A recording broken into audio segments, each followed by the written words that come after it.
Comentários sobre o Viver. Livro de Jiddu Krishnamurti. 86. Ver o falso como falso. Era uma bela tarde. O céu estava em chamas por trás dos arrozais e as palmeiras, altas e esguias, balouçavam-se na brisa. O ônibus, carregado de passageiros, subia com estardalhaço a colina que o rio contornava em sua viagem para o mar. O gado era gordo, a vegetação luxuriante e havia abundância de flores. Garotos gorduchos brincavam num campo e as meninas os observavam com olhos espantados. Havia um pequeno santuário nas proximidades e alguém estava acendendo uma lâmpada diante da imagem. Numa casa solitária, recitavam-se as orações vespertinas e a sala estava alumiada por uma lâmpada fraca. A família inteira estava reunida ali e todos pareciam fazer com agrado as suas orações. Um cachorro dormia a sono solto no meio da estrada e um ciclista desviou-se para não atropelá-lo. Escurecia agora e os pirilampos clareavam os rostos dos transeuntes que passavam silenciosos. Um deles emaranhou-se nos cabelos de uma mulher, nimbando-lhe a cabeça de uma claridade suave. Como somos de natureza benevolente, principalmente longe das cidades, nos campos e nas pequenas aldeias, a vida tem mais intimidade entre os menos educados, onde ainda não se alastrou a febre da ambição. O menino sorri para a gente, a senhora idosa nos olha com curiosidade, o homem hesita e continua o seu caminho. Um grupo suspende a ruidosa conversa e vira-se para olhar-nos, com surpresa e interesse, e uma mulher para e fica esperando para ver a gente passar. Conhecemos tão pouco de nós mesmos. Sabemos, mas não compreendemos. Sabemos, mas não temos comunhão uns com os outros. Não conhecemos a nós mesmos. E como podemos conhecer a outro? Nunca podemos conhecer a outro. Só podemos comunicar-nos com o outro. Podemos conhecer o que está morto, nunca, porém, o que tem vida. O que conhecemos é o passado morto e nunca o que tem vida. Para conhecer os vivos, precisamos sepultar os mortos que habitam em nós mesmos. Sabemos os nomes de árvores, de pássaros, de lojas, mas que sabemos de nós mesmos, além de umas poucas palavras e apetites? Temos informações, conclusões a respeito de tantas coisas, mas não existe felicidade nem paz que não seja estagnação. São insípidas e vazias as nossas vidas, ou tão cheias de palavras e atividades que nos cegam. O saber não é sabedoria, e sem sabedoria não há paz nem felicidade.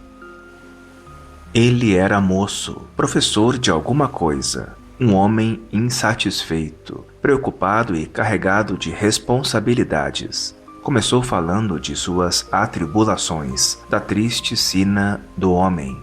Disse que recebera uma boa educação, a qual consistia principalmente em saber ler e acumular conhecimentos através dos livros.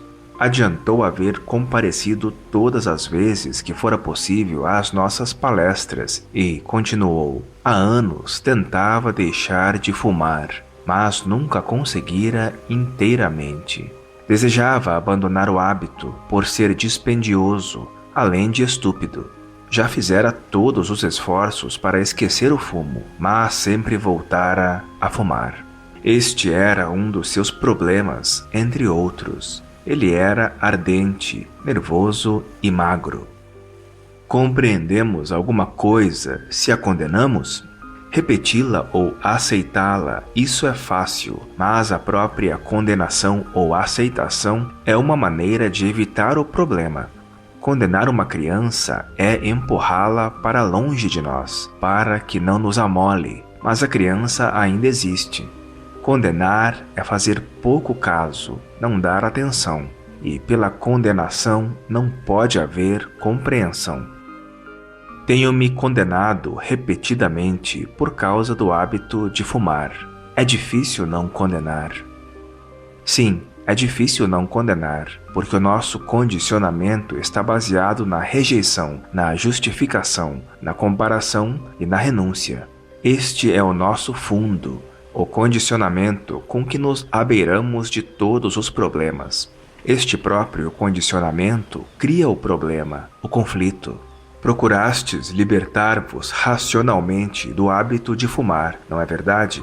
Quando afirmais ser ele estúpido, isto significa que raciocinastes bem a seu respeito e chegastes à conclusão de que é estúpido. No entanto, a racionalização não vos fez deixar de fumar.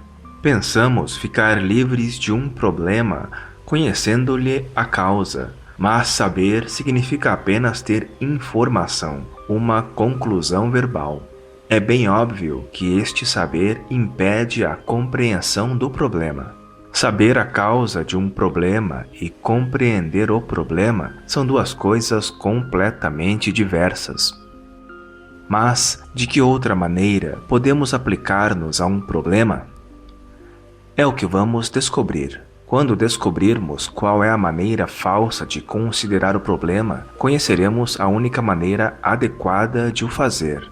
A compreensão do falso é o descobrimento do verdadeiro. Perceber o falso como falso é difícil.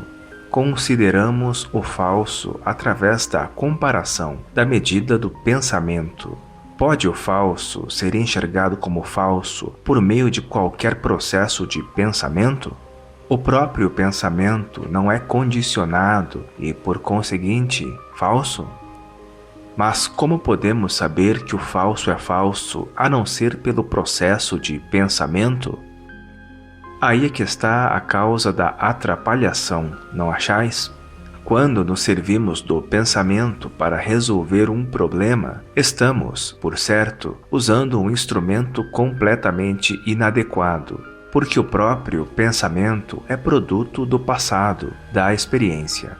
A experiência está sempre no passado. Para perceber o falso como falso, o pensamento deve tornar-se cônscio de si mesmo como um processo morto. O pensamento nunca pode ser livre e, para descobrir, precisa-se de liberdade. Precisa-se estar libertado do pensamento. Não percebo bem o que quereis dizer. Um dos vossos problemas é o fumar. Vós o tendes considerado como condenação, ou tendes tentado afastá-lo racionalmente. Esta maneira de considerar é falsa. Como descobrir que ela é falsa? Por certo, isso não é possível por meio do pensamento, mas só se ficarmos passivamente cônscios da maneira como consideramos o problema. O percebimento passivo não exige pensamento. Pelo contrário, se o pensamento está funcionando, não pode haver passividade. O pensamento só funciona para condenar ou justificar, comparar ou aceitar. Se há um percebimento passivo desse processo, ele é então percebido tal qual é. Sim, entendo, mas que relação tem isso com o fumar? Vamos experimentar juntos para vermos se podemos encarar o problema do fumar sem condenação, comparação, etc. Pode-se considerar o problema de maneira nova, sem que o passado projete a sua sombra sobre ele? É dificílimo considerá-lo sem reação alguma, não achais? Parecemos incapazes de ficar cônscios dele passivamente. Há sempre alguma espécie de reação vinda do passado. É interessante verificar como somos incapazes de observar o problema como se ele fosse novo.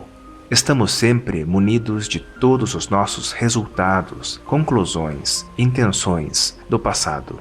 Não podemos considerar o problema senão através dessas cortinas. Não há problema velho. Entretanto, queremos considerar todo o problema com as velhas formulações, o que impede a sua compreensão. Ficai passivamente vigilante diante destas reações. Ficai simplesmente cônscio delas, de maneira passiva. vede que elas não podem resolver o problema. O problema é real, uma coisa concreta, mas a maneira como o consideramos é completamente inadequada. A reação inadequada ao que é gera conflito, e o conflito é o problema. Quando houver compreensão desse processo na sua inteireza, vereis então como agireis adequadamente em face da questão do fumar.